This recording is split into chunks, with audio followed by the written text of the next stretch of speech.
Hi guys, in my last video we discussed about Python software download and installation. Today we are discussing about where Python is commonly used and the tools required.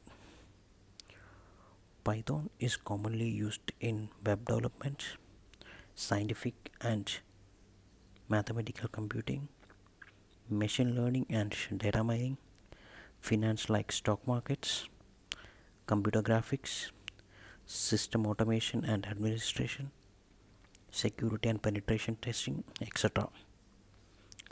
The following tools are required to start our work: editor, console, and a debugger.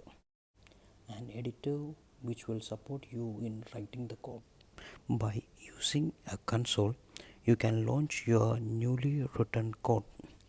Debugger is able to launch your code step by step and allowing you to inspect it at each moment of execution.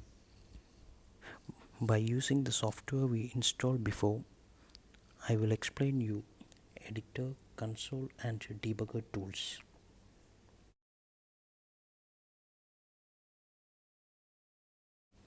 The software we install is Python 3.8.2 version.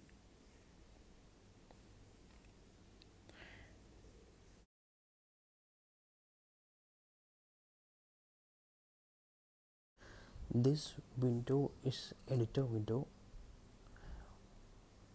Here we are writing our codes.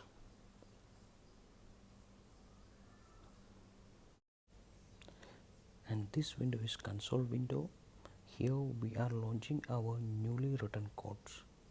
And this window is debugger window for debugging purpose. In our next video, I will explain how to write and run your very first program. Thank you for watching my video.